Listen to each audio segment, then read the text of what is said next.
Yo les potes, bienvenue dans cette nouvelle vidéo. Nono est avec nous ce soir. Salut Nono. Salut Sacha. Alors déjà Nono, félicitations pour les 10 000 abonnés. Ah bah merci à tous, ça fait très plaisir. Ça fait très très plaisir.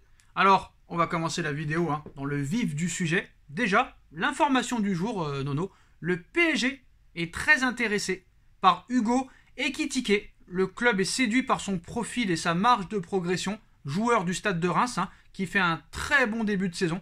L'AC Milan le suit aussi attentivement. Information la Gazzetta dello Sport.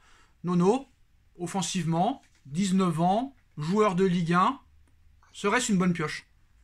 Bah oui, joueur d'avenir, joueur avec un gros potentiel en devenir. Donc pourquoi pas.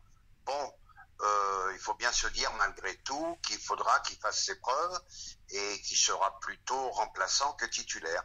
Mais ça serait une bonne pioche. Bah là, il peut éclater au PSG. Bah là, il s'illustre par un début de saison quand même pas mal du tout, inscrivant déjà 8 buts et 2 passes décisives en 17 matchs, donc 19 ans. Il est l'attaquant phare des Rouges et Blancs. Newcastle a proposé 40 millions d'euros cet hiver. Ça a été refusé par le Stade de Reims. Et j'ai été surpris d'ailleurs que Reims refuse cette offre de 40 millions parce que je pense qu'ils n'en verront pas tous les jours. Et ben là, j'ai été très surpris comment ils ont pu refuser 40 millions pour un joueur de 19 ans. Je pense pas que le PSG mettra ce prix-là. Étonnement. Comment peut-on refuser 40 millions d'euros? Moi, je pense, Nono, que c'est lui qui n'a pas voulu y aller. Ben, je pense, parce qu'un club comme Reims, aux moyens financiers limités, ne peut pas cracher sur 40 millions d'euros. Très surprenant cette décision. Bah malheureusement, on n'est pas en NBA ici. C'est pas comme s'il pouvait y avoir un trade. Si le joueur ne veut pas partir, il ne peut pas partir. Oui, je suis d'accord avec toi. Donc on peut pas forcer un joueur à partir, malheureusement. Qui plus est, il était sous contrat, donc c'était lui le patron dans cette affaire. C'est sûr, mais si un joueur veut pas aller dans un club, tu peux pas le forcer. Bon, Nono, maintenant, en ce qui concerne très rapidement le dossier Kylian Mbappé. Bon, on va pas revenir sur tout ce qu'on a dit, le salaire, les clés du camion, la star de l'équipe, tireur numéro 1 des pénaltys, mais voilà. Quand même à Madrid, là, on devient de moins en moins optimiste.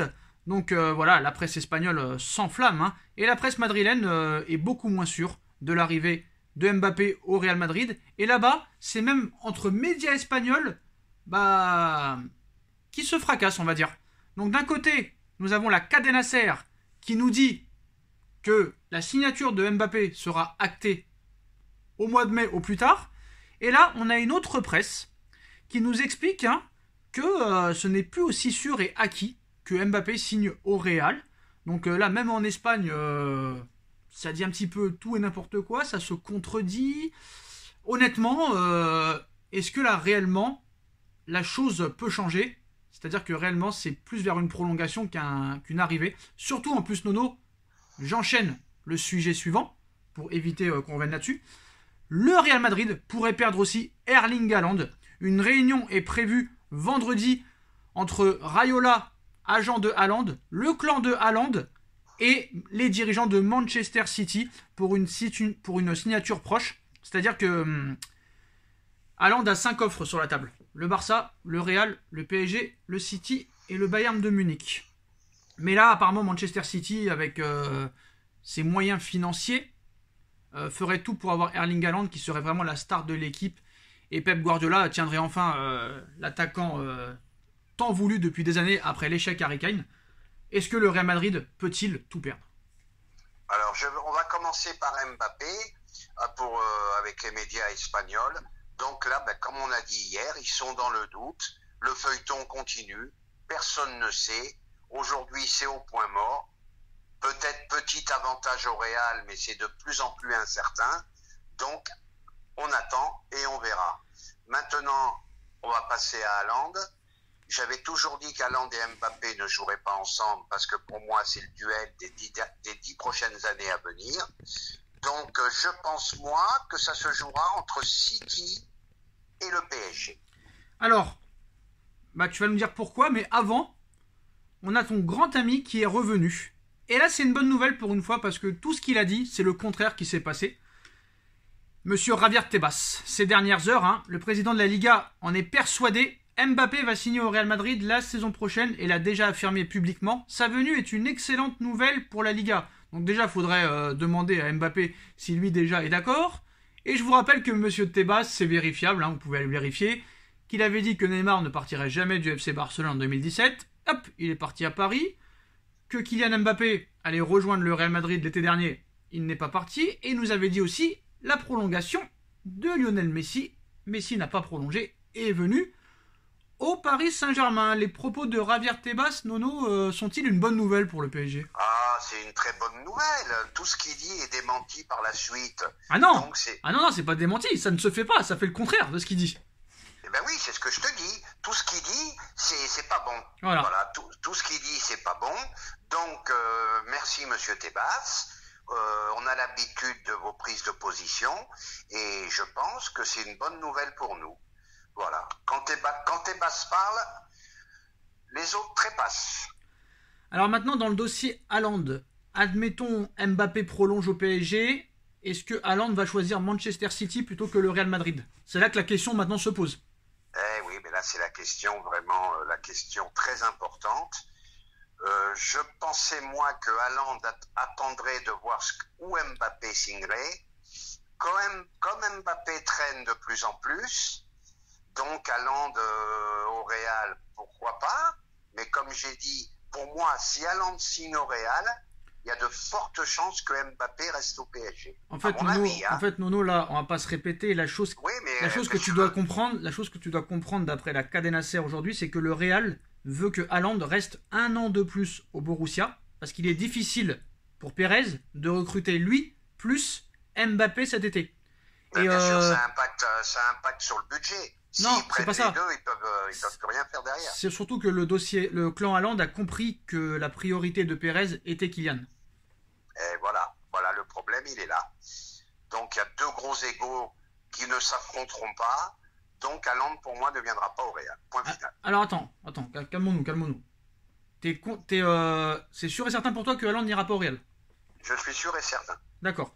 Donc maintenant, ce qui nous intéresse, c'est que si Mbappé prolonge, ou si Mbappé va au Real, quoi qu'il en soit, pour toi, Haaland ira soit au PSG, soit à Manchester City. Non, mais c'est toujours pareil. Tout dépend de ce que Mbappé va faire. Alors, admettons Mbappé va au Real Madrid, ça se joue pour toi entre qui et qui? Si Mbappé va au Real Madrid, Haaland, c'est City ou PSG. Voilà. Et City ou PSG? Petite préférence pour City. Enfin, pourquoi? Pas préférence pour moi. Moi, j'aimerais qu'il soit au PSG.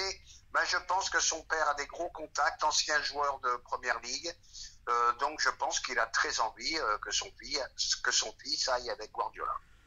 Oui, mais tu connais un petit peu Raiola, hein, c'est celui qui proposera, je pense, le plus d'argent qui remportera la timbale, parce que lui, il va se toucher une commission que je te raconte pas, mon petit Nono. Ouais, mais ce que tu sais pas, Sacha, c'est que City sont blindés aussi.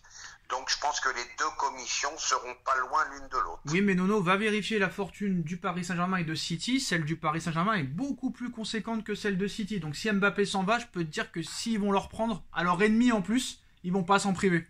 Ah, si Mbappé s'en va, là, ils vont mettre le paquet. C'est ça la question que je te pose, et que je voudrais que tu me répondes. Si Mbappé signe au Real, admettons, est-ce que Paris aura l'avantage sur City, sachant que toi tu dis que le père de Haaland a des contacts en Angleterre, mais apparemment, d'après ce que j'ai entendu moi les dernières semaines, entre City et Raiola, c'est pas l'amour fou, hein, contrairement au Paris Saint-Germain qui sont très grands amis avec Raiola. Eh ben, je vais te dire, Raiola peut faire la différence pour le PSG. Comment ça? Parce que Raiola, il regarde son portefeuille, il regarde sa commission, et il ira où sa commission sera la plus forte. Oui, mais après, c'est un choix sportif aussi du joueur. Hein. Oui, d'accord. D'accord, mais quand je t'explique que Raiola et City, ils n'ont pas des bonnes relations, contrairement avec le Paris Saint-Germain, on a vu que... ça donne un avantage au PSG, on est bien d'accord là-dessus. Parce que tu es d'accord avec moi, il y a combien de joueurs de Raiola à Manchester City? Il y en a eu combien au PSG depuis 10 ans? Oui, non, mais là on est bien d'accord là-dessus. Ça donne un avantage parce que l'agent maintenant est très important. Ça donne un avantage au PSG, on est bien d'accord. Mais toi quand même, tu le vois à Manchester City malgré tout ça? Eh ben, je suis un peu bloqué, Sacha. Tout dépend de la situation d'Mbappé. Alors voilà. Oui, mais comme parce que je t'ai si dit, Mbappé s'en va, c'est sûr qu'ils vont mettre le paquet sur Haaland. Voilà, mais pour toi, le choix d'Haaland serait privilégié vers City ou vers le Paris Saint-Germain? Si Mbappé s'en va, il peut aller au PSG. Malgré la Ligue 1? malgré la Ligue. Moi, je suis pas très optimiste dans le dossier Haaland parce que c'est sûr que la Première Ligue, entre la Première Ligue et la Ligue 1, il n'y a pas de comparaison. Mais c'est vrai que l'argent a prouvé que des joueurs ont préféré choisir la Ligue 1 plutôt que la Première Ligue. Je suis d'accord, mais par contre, je vais te dire quelque chose, Sacha, je change pas d'avis. Hein. Pour moi, le championnat de France, la Ligue 1, c'est très très pauvre. Mais je regarde d'autres championnats étrangers, je m'ennuie en Italie, je m'ennuie en Allemagne. Oh non, non, non, non, non, non. Alors les Allemands, tu dois pas regarder. C'est exécrable aussi en Allemagne, c'est des 6 et 7 à 1 et des 4. Non, non, non, non, non. En Allemagne, c'est des 6-7 à 1, des fois avec le Bayern, mais des fois, tu vois des petits matchs où il y a des 3-3, des 4-3, c'est jamais fini. Mais c'est le même problème qu'en France. En Allemagne, tu as 2 clubs. En France, tu as 3 clubs.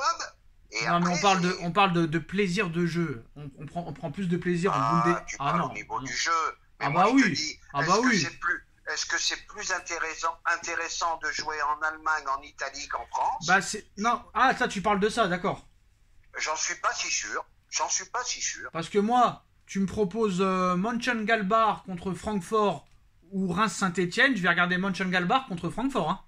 Au niveau du jeu, on est d'accord. Et puis je vais te dire, Nono, on n'en parle pas beaucoup parce que ça intéresse pas les gens. Mais ça devrait les intéresser. Je suis désolé, on a les plus mauvais arbitres du monde. Et quand tu vois comment les arbitres allemands, espagnols, anglais, italiens, même norvégiens, suédois, comment ça laisse jouer. Mais un arbitre peut aussi changer la qualité d'un match. Hein. Ah bah c'est tout à fait. Et en Ligue 1, c'est une catastrophe sans nom. Bref. Ah bah oui, bah, je l'ai vu encore hier soir, hein, ça laisse jouer à tout va. Chelsea-Lille, bah, ça jouait. On n'était pas en train de siffler toutes les 30 secondes. Donc on a des dirigeants mauvais en Ligue 1, on a des arbitres mauvais, on a des mauvaises pelouses, l'avenir du foot français pourtant, première à l'indice UEFA. C'est dommage parce qu'on avait fait des efforts, on a quelques beaux stades en France, ouais. Le Parc des Princes, le stade Vélodrome, le stade de Lyon, le stade de Nice, et malgré tout ça, voilà. Mais bon, comme tu connais, hein, les contradicteurs diront que c'est la France qui est première à l'indice UEFA cette saison. Voilà, c'est l'argument. Bah, c'est sûr. Mais bon, on verra combien il sera au mois de mai. Oui, attendez, on est premier à l'indice UEFA, comme tu as dit. Voyons le résultat à la fin des courses. Voilà les postos, les dernières informations du jour. Dites-moi en commentaire ce que vous en pensez. On like, on partage, on commente, on s'abonne et on se retrouve très vite pour une nouvelle vidéo. Salut Nono, salut à tous. Salut Sacha.